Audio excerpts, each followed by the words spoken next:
روایت میں ہے کہ اللہ تعالیٰ نے حضرت ہارون علیہ السلام کو نبوت کے منصب پر فائز فرما کر حضرت موسیٰ علیہ السلام کے مصر آنے کی خبر دے دی تھی۔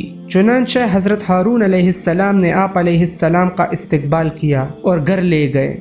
حضرت موسیٰ علیہ السلام 10 سال بعد گھر والوں سے ملے تھے۔ حکم الہی کی تکمیل کے لیے دوسرے ہی دن دونوں بھائی فرعون کے دربار میں پہنچ گئے۔ حضرت موسیٰ علیہ السلام نے فرعون سے فرمایا، اے فرعون، ہم رب العالمین کی طرف سے بھیجے گئے ہیں، تو ہمارے ساتھ بنی اسرائیل کو روانہ کر دے۔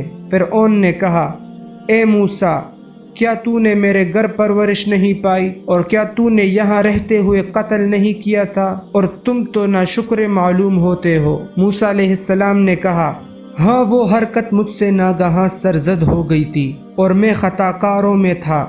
جب مجھے تم سے ڈر لگا تو میں یہاں سے نکل گیا، پھر رب العالمین نے مجھے دانائی عطا فرمائی اور اپنا رسول بنایا۔ مجھ پر تیرا کیا یہی احسان ہے جو تو مجھے جتا رہا ہے اور تو نے بنی اسرائیل کو غلام بنا رکھا ہے؟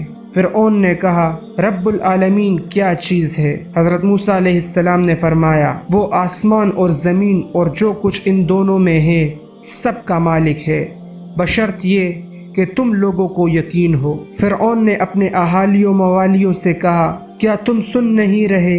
یعنی کیا تم کو اس بات پر تعجب نہیں کہ میرے سوا بھی کوئی اور معبود ہے؟ حضرت موسیٰ علیہ السلام نے فرمایا، وہ تمہارے اور تمہارے اگلے باپ دادوں کا پروردگار ہے۔ فرعون نے کہا، لوگو، تمہارا یہ رسول جو تمہاری طرف بھیجا گیا ہے یہ تو یقیناً دیوانہ ہے۔ موسیٰ علیہ السلام نے کہا، مشرق و مغرب اور جو کچھ ان دونوں میں ہے وہ سب کا مالک ہے، بشرط یہ کہ تم کو سمجھ ہو۔ فرعون نے کہا، اگر تم نے میرے سوا کسی اور کو معبود بنایا تو میں تمہیں قید کر دوں گا۔ حضرت موسیٰ علیہ السلام نے کہا، خواہ میں آپ کے پاس روشن چیز یعنی معجزہ لاؤں؟ فرعون نے کہا، اگر سچے ہو تو لاؤ اور دکھاؤ۔ پس انہوں نے اپنی لاٹھی زمین پر ڈالی تو وہ اسی وقت اژدہا بن گئی، اور اپنے ہاتھ جو بغل سے نکالا تو وہ سفید چمکیلا نظر آنے لگا۔ یہ دیکھ کر فرعون اپنے آس پاس بیٹھے سرداروں سے کہنے لگا، بھئی یہ کوئی بڑا جادوگر ہے، یہ تو چاہتا ہے کہ تمہیں اپنے جادو کے زور سے تمہارے ملک سے نکال دے، تو تمہاری کیا رائے ہے؟ ان سب نے کہا، آپ اسے اور اس کے بھائی کو مہلت دیجیے اور تمام شہروں میں ہر کارے روانہ کر دیجیے جو آپ کے پاس ماہر جادوگر کو جمع کر کے لے آئیں۔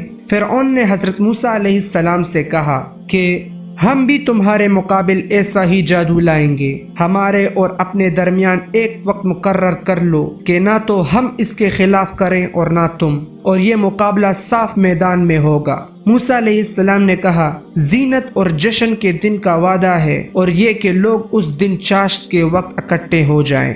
جشن والے روز ہزاروں کی تعداد میں جادوگر میدان میں جمع کر لیے گئے۔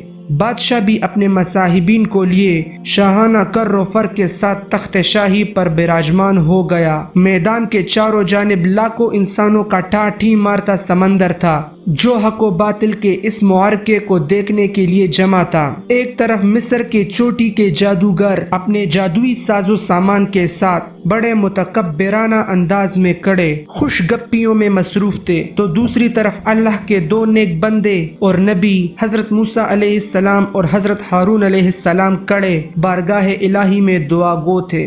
جادوگر بولے، موسیٰ علیہ السلام، یا تو اپنی چیز ڈالو یا ہم اپنی چیزیں پہلے ڈالتے ہیں۔ موسیٰ علیہ السلام نے کہا، پہلے تم ڈالو۔ جب انہوں نے چیزیں ڈالی تو ان کی رسیاں اور لاٹھیاں جادو کے زور سے دوڑتی ہوئی محسوس ہونے لگی۔ اس وقت موسیٰ علیہ السلام کے دل میں خوف پیدا ہوا تو اللہ نے وحی بھیجی، اے موسیٰ، ڈرو نہیں، بلا شبہ تم ہی غالب آؤ گے، ذرا اپنا عصا زمین پر پھینکو اور پھر دیکھو۔ چنانچہ لاٹھی کا زمین پر پھینکنا تھا کہ وہ ایک بڑے خوفناک اژدہے میں تبدیل ہو گئی اور جو کچھ جادوگروں نے بنایا تھا ان سب کو نگل لیا۔ یہ دیکھ کر جادوگر سجدے میں گر گئے اور پکار اٹھے، ہم تمام جہان کے مالک پر ایمان لائے جو موسیٰ علیہ السلام اور ہارون علیہ السلام کا رب ہے۔ فرعون کے لیے یہ سب کچھ بڑا عجیب، نہایت حیرت انگیز اور بہت غمناک تھا۔ وہ جن جادوگروں کے ذریعے فتح اور غلبے کی آس لگائے بیٹھا تھا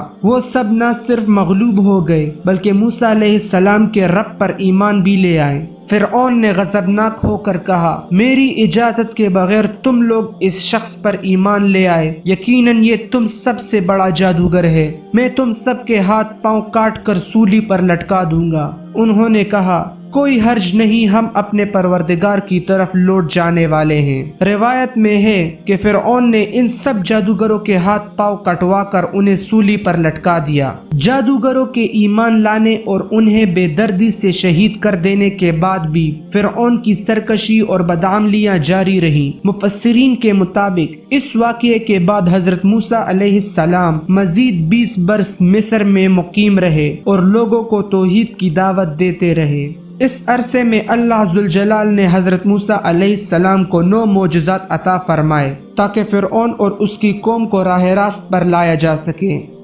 قرآن پاک میں ارشاد ہے، اور ہم نے موسیٰ علیہ السلام کو 9 معجزے عطا فرمائے۔